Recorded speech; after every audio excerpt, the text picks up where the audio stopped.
Hey guys. Okay, so in this week's video, what I want to do is build on the previous two videos. More specifically, I want to look at how you can use 3 lot creation resources to help you narrow down the date of construction and therefore hopefully work out whether a house is pre or post 1911. Now, just a quick refresher, the reason why you guys want to care about this stuff, if the property is located in the TBC or traditional building character overlay, and if it was built prior to 1911, then unfortunately the standard demolition beyond the highest rearmost ridge exemption, the exemption that we draw on literally daily, does not apply. Now, if you can't apply this demolition exemption, it can have a major impact on the renovation pathway you go down and the end outcome. So if it can have major impact, it's kind of one of those things that you want to identify or pick up on earlier in the process, ideally before you put pen to paper, rather than at the end of the process when you've got a fully formed design. Now, the 3 resources we're going to talk about today are the McKellar maps, the estate maps, and what I refer to as the historical title search.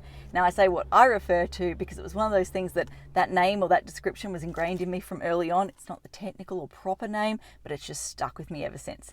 Now, what I want to do is follow the exact same format that we did last week. So I'm going to talk about what's the resource, which direction do you run in to go and get that resource, and then last but not least, what are 3 tips when you're actually looking or using that resource that you need to consider. And just like last week, as soon as I pulled up, I scribbled down my quick little 3 points so that I can make sure I stay on track, because I can waffle and waffle and waffle about this stuff. Now, before we talk about these 3 resources, the first thing you need to understand is that these 3 resources, in particular the first 2 resources, I'm going to say resources a lot today, aren't I? But in particular the first 2 resources are based entirely on a single principle or notion, which is that the house came after the block. So the block was subdivided and then the house was built. Now, if your house is or the house you're looking at is one of those grand sort of farmhouses, like it's got a bit more, what's the word I'm looking for? Prestige to it within the street, then this theory or this notion is not going to hold true. So you need to keep that in mind when you look at these resources. Just consider that the theory is not always going to hold true. So with all of that scene set, now let's dive into things. The McKellar maps. Now, to find these McKellar maps, just go to Google, type in McKellar maps. The first link that pops up should be a state government website. Go to that link and you'll see all of these maps. Now, what you want to do is basically pick the date that is closest to 1911, so it predates 1911 on this side, and then you want to get the date that post-dates 1911, so the 2 maps either side of that 1911 cutoff for your property. Now, you want to open those up and you want to work out, did the street exist? And if so, did your block exist in its current format? So if you go to that one that predates 1911 and you can see that the street existed and the block existed in its current form, okay, it's increasing the odds that the house could be pre-1911 construction. However, if you go to that one that post-dates 1911 and you can't see the block, or better still, can't even see the street, okay, odds are increasing that your house is post-1911. Odds are increasing. Again, I need to stress with all of these resources, except for a couple of ones, like for example, the detail plans and the historical title search, sometimes you're never going to get a direct hit. It's always a case of building the puzzle pieces, putting them together to create the full picture. So yeah, odds are post 1911. Now, in terms of tips, first thing I want to say is just really reinforce the point that it does not account for the fact that your house could be the original farmhouse, as I like to call it, in the area. So it could have been the original house on the property and everything else could have been subdivided around. Next point, and I'm going to stress this pretty much every single time we talk about a resource, it does not account for relocators. So it does not account for houses that were built elsewhere in the city or elsewhere outside of the city, picked up and relocated to your site post 1911. And again, relocators have the exact same level of protection as a house that was built on the site prior to 1911. And then last but not least, you need to be wary of the fact that street name changes occurred. Like, it surprised me the first time I saw the book in the State Library that listed all of the different street name changes. I need coffee this morning. I'm going to push through. But yeah, when I first saw that book, I was like, damn, we change names quite regularly around here, didn't we? So yeah, you need to keep that in mind. I've wasted many, I wouldn't say hours, I haven't wasted that much time, but there's been a lot of time wasted going, why the F can't I find Peter Street? Why does Peter Street not pop up here? What's going on? Oh, Peter Street changed to Charles Street at some stage. That explains it. So yeah, be wary of that. Okay, next we're going to look at the estate maps. So back in the day, if your property was created as part of, or the property you're looking at was created as part of an estate or a bigger sort of subdivision, then it would have had, more than likely, a marketing brochure created to try and sell the property. Now these marketing brochures are incredible. I love looking at them. The tactics that they used back in the day are hilarious by modern standards. So you could go and get a luncheon, or you could go get free tram rides if you went to the auction to see these properties and all of that sort of stuff. Anyway, a lot of these estate maps have actually survived and they've been digitized. So you can actually go and search and find the original marketing brochure. Now, in terms of where I go to find these resources, I'm sure there's a lot of other resources or pages out there that you can go to, but the first one I go to is what's called History Pin. The second one I go to is what's called suburbmaps.com. And the last site that I go to is Trove. Now, I think it's trove.gov.nla. I always forget it. I just go to Google and type in Trove.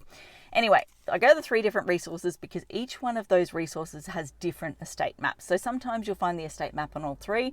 More often than not, they pick and choose which one they want to be on. Not really, but basically each website has different ones. Now, the reason why I work through them in that order, so History Pin through to Trove, is searchability, let's just say. It is much, much easier to search for something on History Pin than it is on Trove. Like, I really despise Trove. Like, amazing resource, don't get me wrong, but it is such a pain in the backside to search. So yeah, I start with History Pin, path of least resistance, go down there. So you want to open up the estate map if you can find the estate map. And again, you look, was the block created? Was the street in existence? And then you work off that. Now, my 3 tips for this one. First tip is exactly what we talked about for the McKellar maps. So doesn't account for the farmhouse, doesn't account for relocators, and you need to account for street name, blah, blah. Really do need that coffee. Street name changes.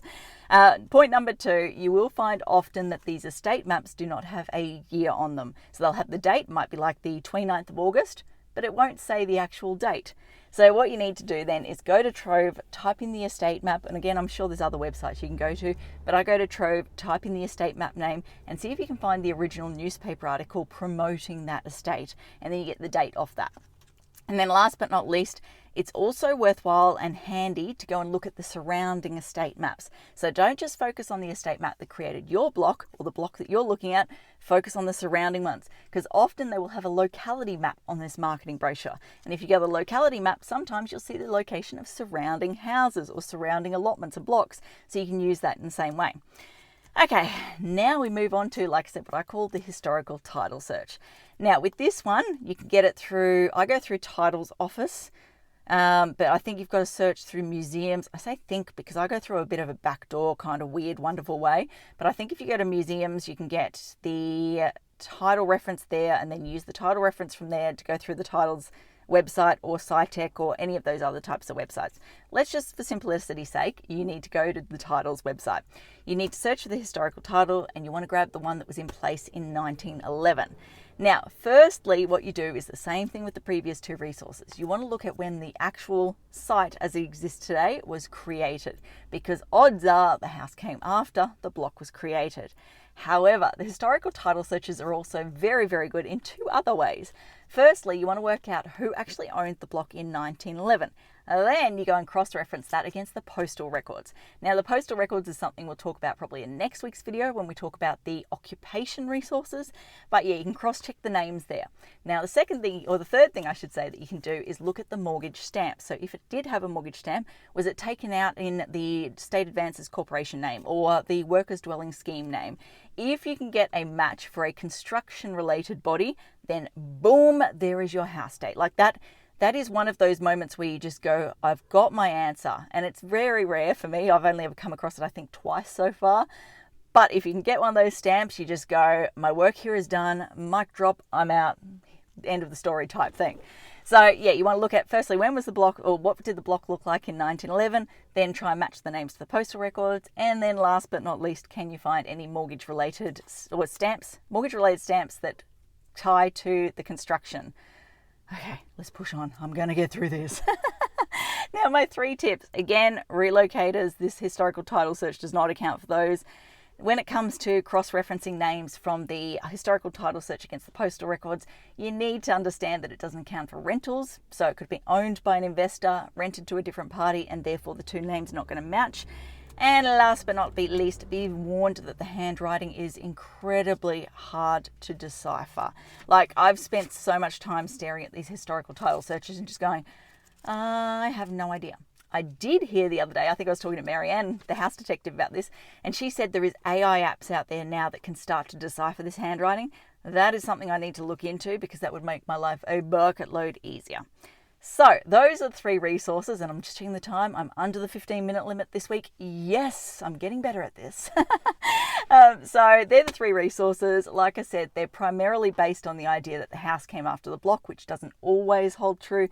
So you need to be careful. But yeah, the historical title search, sometimes you can get that direct hit in the form of the construction-related mortgage stamp.